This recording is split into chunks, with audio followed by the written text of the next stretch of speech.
Gunners supporters, blows his whistle. George Moncur steps up and scores! Bottom corner of the net, the goalkeeper was very close, and it's John. He lets in a low cross, and that's been turned in, and Leyton Orient are back on level terms. He'll come to James, he shoots! Oh, and a goal from Tom James! That was a volley, and that was... It's a low cross, it's an inviting cross, and it's been turned in by Theo Archibald, and he celebrates in front of the travelling faithful.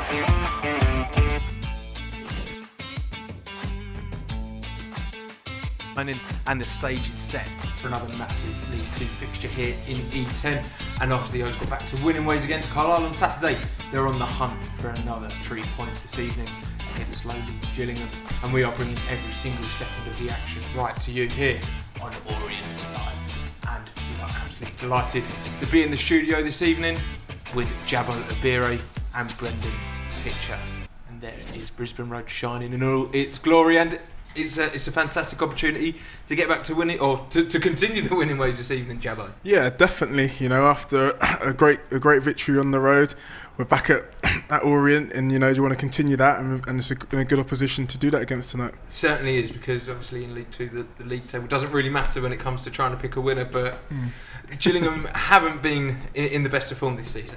Yeah, they started off really poorly. They're under Neil Harris, who I think is quite a good manager for the level, but I think they had some problems in the transfer window in terms of trying to put a squad together. He seems to have picked things up. They're 5 unbeaten now, but there's a lot of draws in those, and they're still struggling to score goals. I think it's only 1 goal from open play so far this season, so I think their goal looks to probably keep it tight, and the onus is going to be on us to take the game to them. Interesting stat there, Brendan. And of course, don't forget, tonight is available to stream for UK and international fans. That's everyone.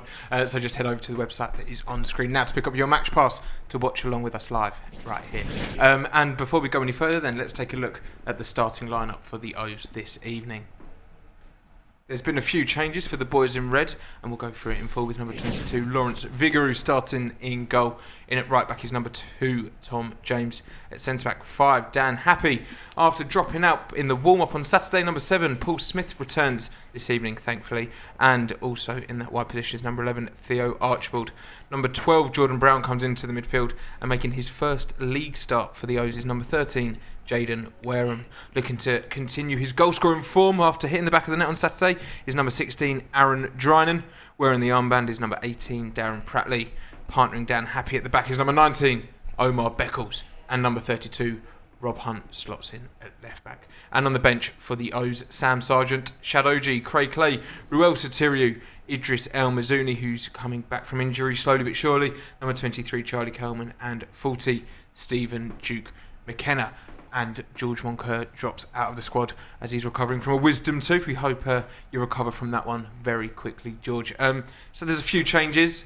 A lot of Orient fans will probably be quite upset that Idris is in the lineup, that they love him, and rightly so. He's a big miss, Jabbo. Yeah, it's a big miss. You know, you definitely notice when he's in the team, and you know what he does, the calmness, the way he's playing at the moment. He's slotted in so perfectly so far this season. So I mean, I'm excited when his name's on the tee sheet. So I'm a bit like, oh, he's not playing, but hopefully, you know, we'll pull through today. How do you think Richie's decided to set up in the absence of both Idris and George? It's maybe a slightly different looking setup potentially, or do you expect it to be the same? It could be. We've got 2 natural number 9s out there, so you could easily slip into a 4-4-2 if it's a case of Gillingham are dropping back and sitting deep, and like I say, the onus is on us. But I expect, at least from the start, probably to be a 4-2-3-1, perhaps Aaron Drynan out on that right-hand side of midfield. It is going to be a tough test for the midfield, though, and Pratley and Jordan Brown in particular. Idris brings so much in that holding position, and we know what George is capable of in that number 10 role almost. A few of the players are going to need to step up and fill those boots, aren't they? Yeah, it's a slight concern for me. I think we haven't scored a league goal without Idris El Mazouni on the pitch since Idris El Mazouni joined the club. So it is a big miss. He hasn't missed many minutes, so it's a bit of a misleading stat, but he does bring us something different. But it's an opportunity for Jordan Brown and Darren Pratley. Look, Jordan Brown, when he's come in, he's been so reliable, and if he just keeps putting in those kind of performances, then we're not really going to miss Idris. And before Carlisle, Richie said that he wanted to try Smith through the middle and Moncur out wide to see how that works. Do you think that'll be the case again tonight with Paul Smith in that number 10 role, and he can cause some damage running in behind there, can't he? 100%. You know what he's about, especially when he's got the ball at his feet, dribbling, driving, and I think we're going to need that. So you're going to need someone driving with that ball to sort of pull out Gillingham out of their rigid shape to try and create opportunities. So I think it's going to be important for him to really look for that ball and find those pockets.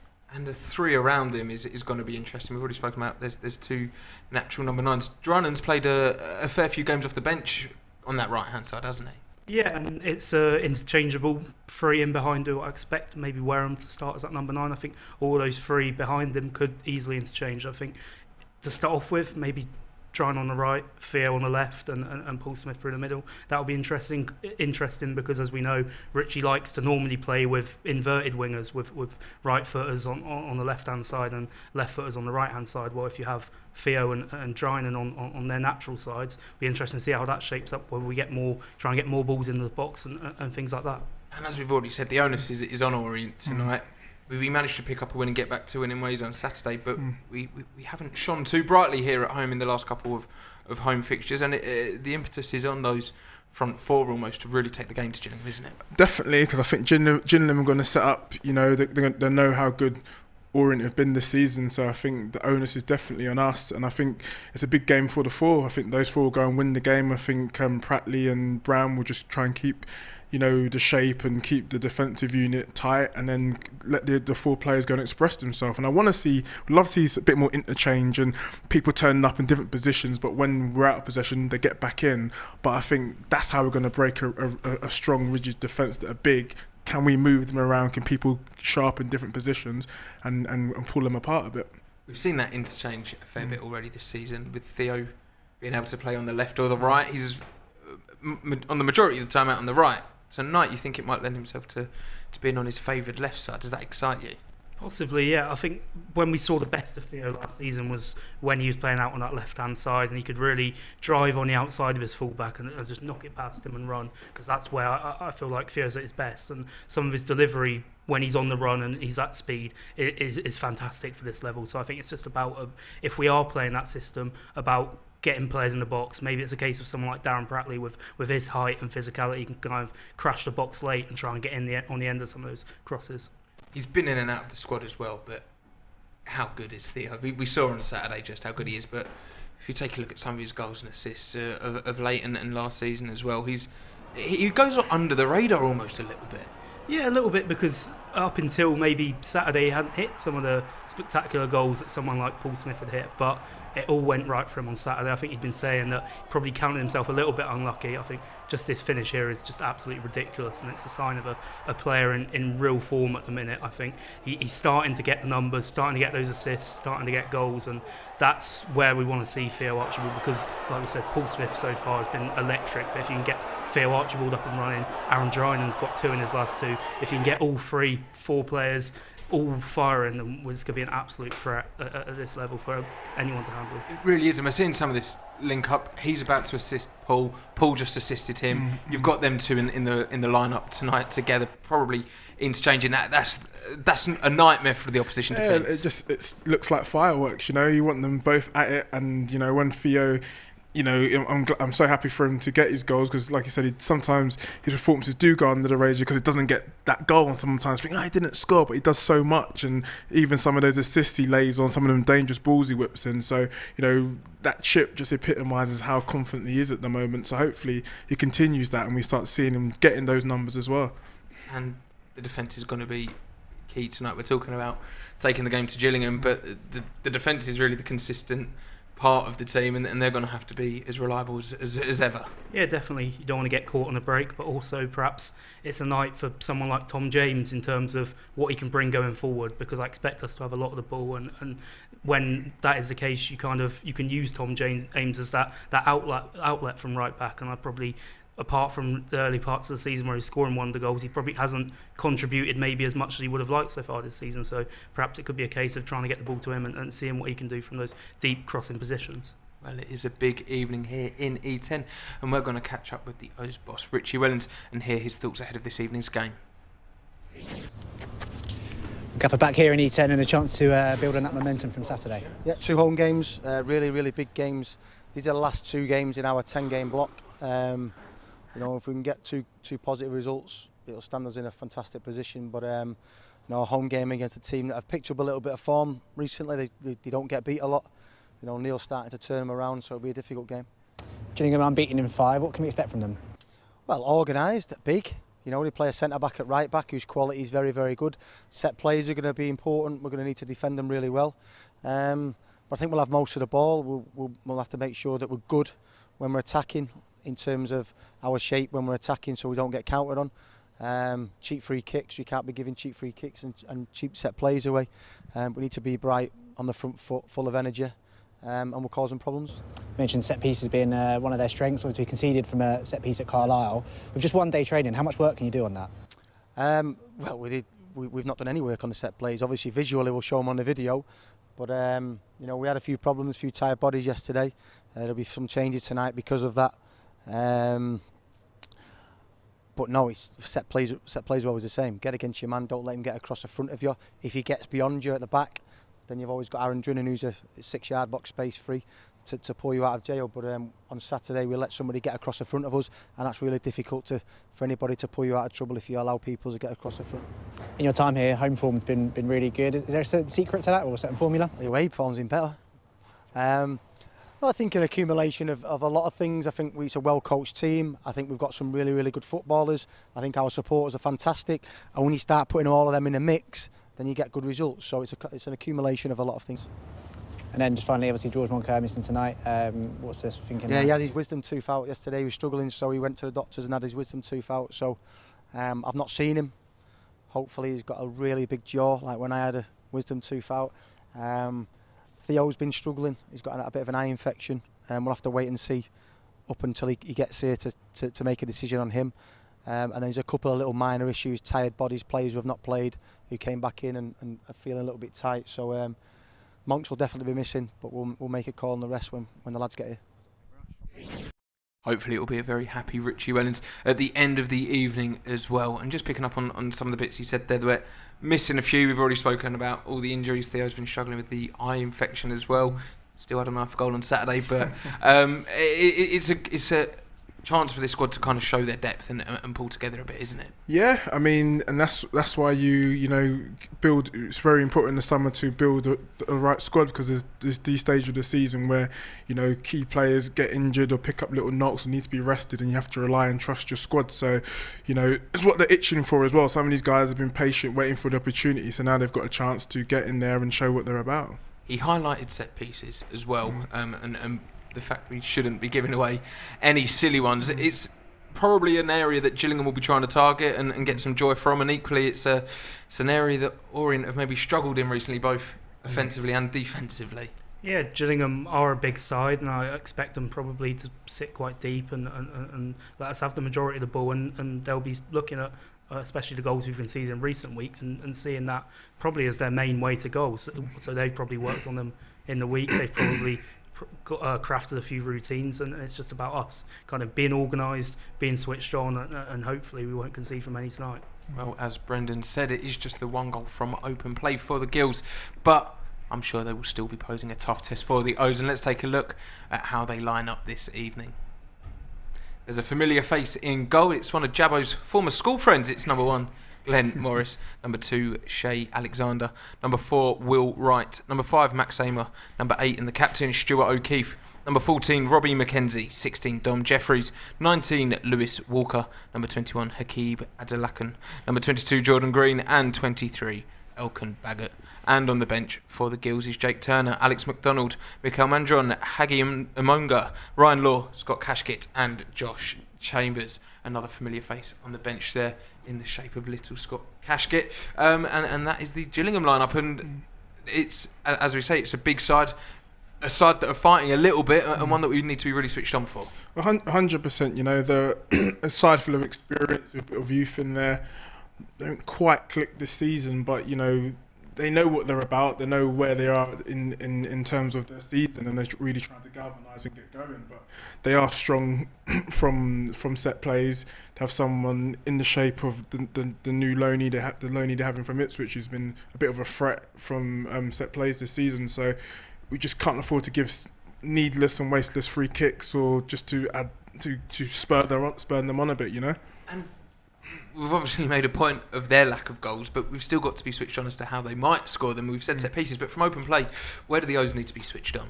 Yeah, looking at a lineup, there's a lot of experience in there, and I think in terms of they'll be happy sitting behind the ball. They'll know carrying out a game plan. They won't get frustrated when perhaps they've only seen 30% possession, so they'll keep their heads, and it's just about us being wary on the counter attack. Sorry, I look at someone like Hakeeb Adelakun on for their side. I think he's a very, very good winger for the level. Probably one of their better players, and he's a really tricky winger. So I think it's just a case of staying switched on when they counter attack with us and staying in our shape. And it might be tough to break them down, and even when we do break them down, they've got a reliable pair of hands in the sticks and a familiar face to you, Jabbo. Yeah, my old teammate Glenn Morris, we were in the youth team together, and he plays a hell of a lot of games for Orient. I mean, we've known him as the cat because of just his reactions, and he's always just like hair, look at him just spring across and leap. But no, he's always had great reactions. He's a great shot stopper. The only thing I really think that's ever stopped him from playing really, really high is his height. But I mean, you can see here, he's a safe pair of hands, another good save. Spreads his body well. And he's been ever present, ever reliable. And I mean, at the age of 38 now, he's still a spring chicken. Look at the way he stretches out there. Pushes the ball always in the right area as well, away from the 6-yard space and stuff. And he's been a great servant so far. And he made some excellent saves against us at the end of last season as well. Yeah, there's this thing where every club thinks that a former player will come back and play really well when they come back. Glenn Morris always does seem to do that, but I think that's just because Glenn Morris is a very good keeper for the level, and like Chabo says, I don't think you get much, even at his age now, 38, I don't think you get much better at League 2 level than Glenn Morris. We saw Drynan's finish on Saturday. We've seen Wareham finish a couple in the Papa John's Trophy, and we know what Smith and Archibald can do, but my word, they're going to have to be putting them right in the corners, aren't they? Yeah, definitely. I'm ever so confident in them. Hopefully Glenn will be generous for us today and save that good form for another week. Well, hopefully so. Well, let's remind ourselves of how the O's are lining up this evening, as kick-off is just under 15 minutes away. And there they are, giving some loving to the South Stand, and in goal for the O's is number 22, Lawrence Vigouroux. Number 2, Tom James is in at right back, with number 5, Dan Happy in at centre-back. Playing in the number 10 role, we believe, this evening is number 7, Paul Smith, and out wide on the left is number 11, Theo Archibald. Replacing El Mazzuni in the midfield is number 12, Jordan Brown, and making his first league start for the O's is number 13, Jaden Wareham. Number 16 is Aaron Drynan. Number 18, wearing the armband, Darren Pratley.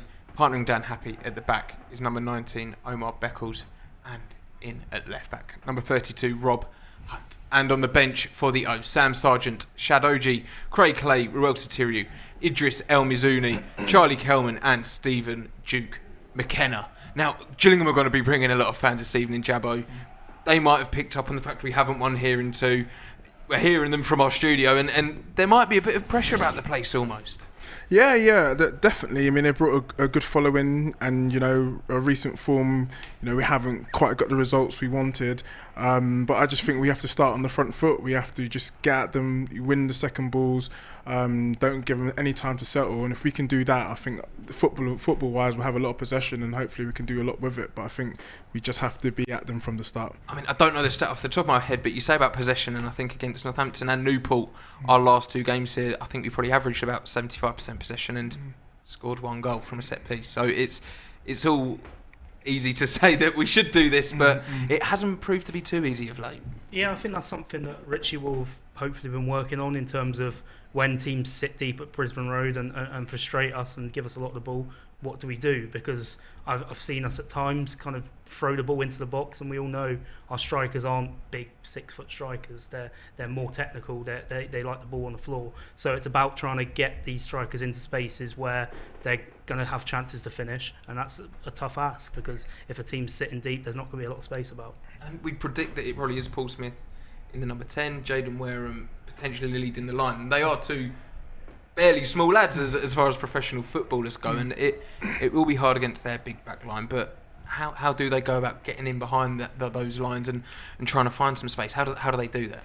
Well, I think it's definitely about getting the ball to the likes of Smith, especially in that pocket there where he can turn and drive. And I think we need to play the ball like forward. We not just forcing it quickly, just sort of like playing the right pass, build it up a bit, then play it forward into the feet, rather than sometimes I think at Northampton kept just clipping it too soon and the striker couldn't really get hold of it. So lending the ball, recycling it and then playing it forward, then getting Paul Smith into that space where he can draw Gillingham out, where he can slip the balls through, and that movement, that sort of like people coming in off the sides, that will make a big difference.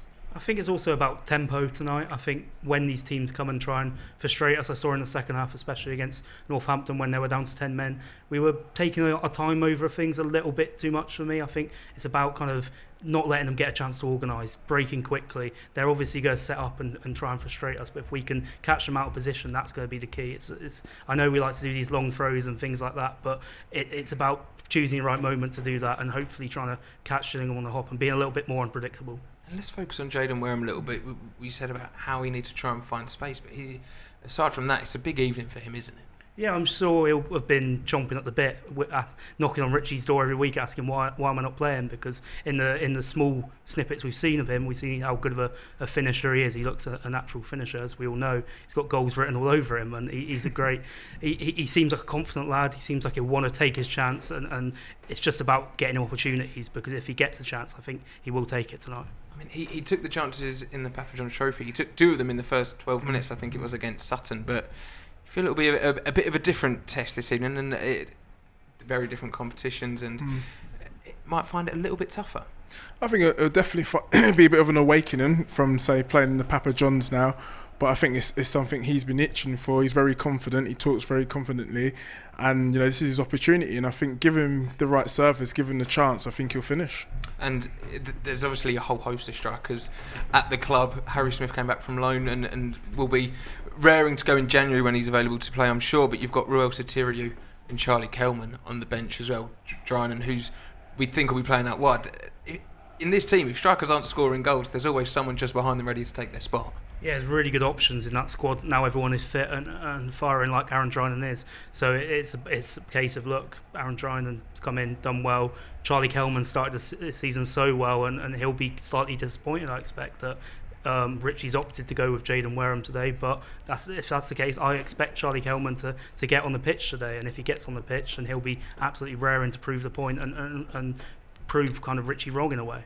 Can it go one or two ways there, Jabbo? How much pressure is on a striker when you know that if you don't score, you could be out the side? But in the same breath, does it make you hungrier?